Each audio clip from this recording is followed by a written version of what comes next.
At my retirement dinner, I sat at the head of the table.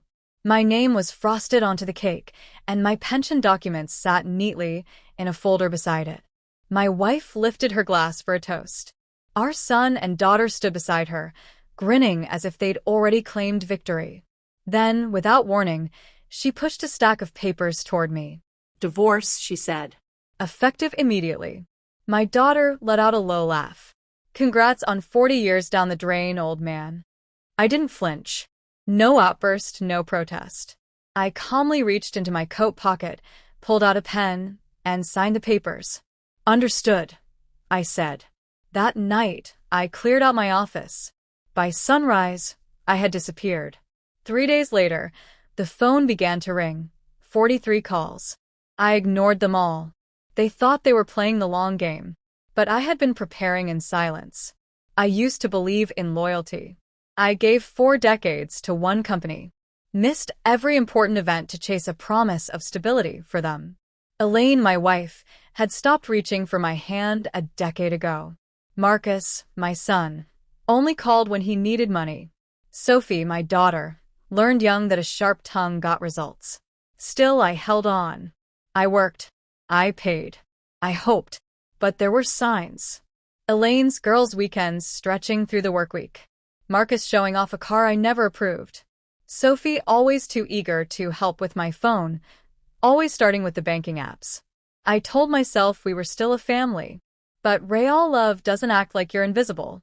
3 months before I retired, Elaine slipped. She mentioned a man named Tom, said he was allergic to salmon. I never asked. Marcus brought up pension law in oddly specific detail.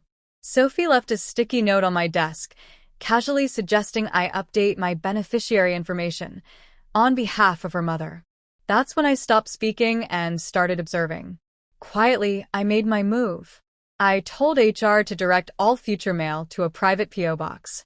I separated my finances, built a trust they knew nothing about, and secured my funds. I let them believe I was clueless. Let them feel confident pulling their strings. They planned the divorce to coincide with my last day, thinking they'd secure half of everything while the assets were still jointly held. They assumed the pension was theirs to split. What they didn't know was that I'd already opted for the lump sum distribution weeks earlier. The lake house? Sold and buried under a trust with a corporate front. They thought they outmaneuvered me. But I had finished the game before they even made their first move. They didn't realize he was no longer my lawyer, just a consultant now, offering guidance from the Cayman Islands. Everything they relied on had slipped through their fingers. The accounts they expected to seize? Closed. The assets? Moved, hidden, dissolved. They had a marriage on paper. I held the signatures that counted.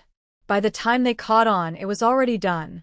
Elaine called first, voice all sugar and nerves, leaving a message with that forced laugh. Looks like there's been some confusion. Let's talk. Then Marcus, furious, claimed I was destroying everything. Sophie's message came later, tearful and trembling, pleading, "Why are you doing this to us?" I listened to it all from a quiet balcony, the ocean rolling endlessly beneath a pale sky. Time passed. Elaine ended up back at her sister's cramped apartment. Tom walked out. Turns out he loved the idea of her more than the burden. Marcus tried offloading the truck I once let him drive, only to discover it was never legally his. His credit shattered when the debt side cosign came due, and I'd already pulled the plug on every joint account. As for Sophie, the fund meant for her graduate studies defaulted back to the trust. Now she'd have to do what she never planned, apply for loans like everyone else. They still had each other. That was the goal, wasn't it? I didn't do any of this to hurt them. I did it to escape them. I'd given all I had, and in return, they turned my generosity into leverage, drained it until nothing was left. So I answered their cruelty with absence. Not out of spite or haste, but with calm clarity. I made my exit sharp and final. Now I live where the air never changes. The neighbors don't know me, and I prefer it that way. I read without interruption. I walk alone when the sun softens. I speak only when I choose. The silence here isn't empty, it's sacred. Sometimes I replay that final dinner. The smug glances, The toast to lies, the betrayal tucked between courses. And I smile because they thought I was fragile. But I was patient.